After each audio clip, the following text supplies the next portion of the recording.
जीतू पटवारी एक नेता हैं कांग्रेस के। उन्होंने ये बोला है कि सबसे ज़्यादा अगर कोई शराब पीती हैं औरतें तो मध्य प्रदेश में पीती हैं। तो इसको लेके काफ़ी एक उसमें बवाल। ज़रूरत क्या थी? मीडिया ने ही खंडन कर दिया, क्योंकि मीडिया ने इंडेक्स दिखा दिया ना। हाँ, नहीं तो तो आपको इस बयान पे कुछ बोलना है क्योंकि नहीं, औरतों हमें का नहीं मामला है, बोलना। हाँ लिकर का हाँ मामला हाँ, है। हमें नहीं बोलना। हमें इसलिए नहीं बोलना है क्योंकि वो क्या कह रहे हैं शायद उनको खुद पता नहीं है। क्योंकि हम हमारे क्षेत्र में आदिवासियों का बहुत बड़ा एरिया है, और आदिवासी में स्त्री पुरुष में शराब पीने में भेद नहीं होता।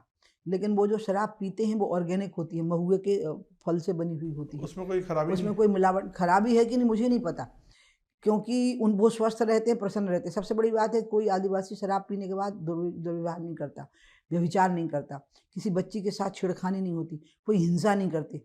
आप समझ गए? किसी को कोई अवरोधक खड़ा नहीं करते। उनकी भोजन की व्यवस्था का एक अंग है ये, और उसमें स्त्री और पुरुष का भेद नहीं है। लेकिन अगर आप कहोगे कहाँ, तो आप तो जो पी रहे हैं वो आपका कलेजा छलनी कर रही है, आपकी बुद्धि भ्रष्ट कर रही है।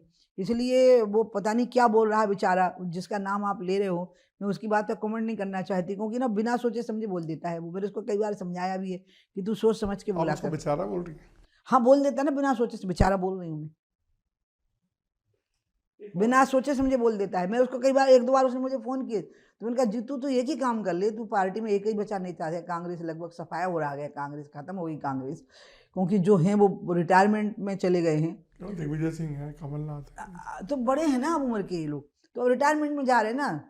और जो नई पीढ़ी है वो पूरी बीजेपी ज्वाइन कर रही है। जिनको बीजेपी नहीं ले रही है वो भर बचे हैं कांग्रेस में। एक्चुअली इट इज, ये तो बीजेपी की चॉइस है कि हमको इनको लेना है कि नहीं, तो सब जाना अच्छा, चाहते ये हैं। सब आना चाहते हैं आपको तो लगता मैं तो नहीं मुझे यही लग रहा है, क्योंकि सब चले तो जा रहे हैं पूरे टाइम कांग्रेस से छोड़ के बीजेपी में। तो मैंने जित्तू को कई बार कहा, छोटा भाई जैसा है, प्रिय है मुझे बहुत। मैंने कहा जित्तू तू अटपच कुछ भी बोलता रहता है, थोड़ा रिस्पॉन्सिबिलिटी से बोला कर, लड़का पढ़ा लिखा है, योग्य है।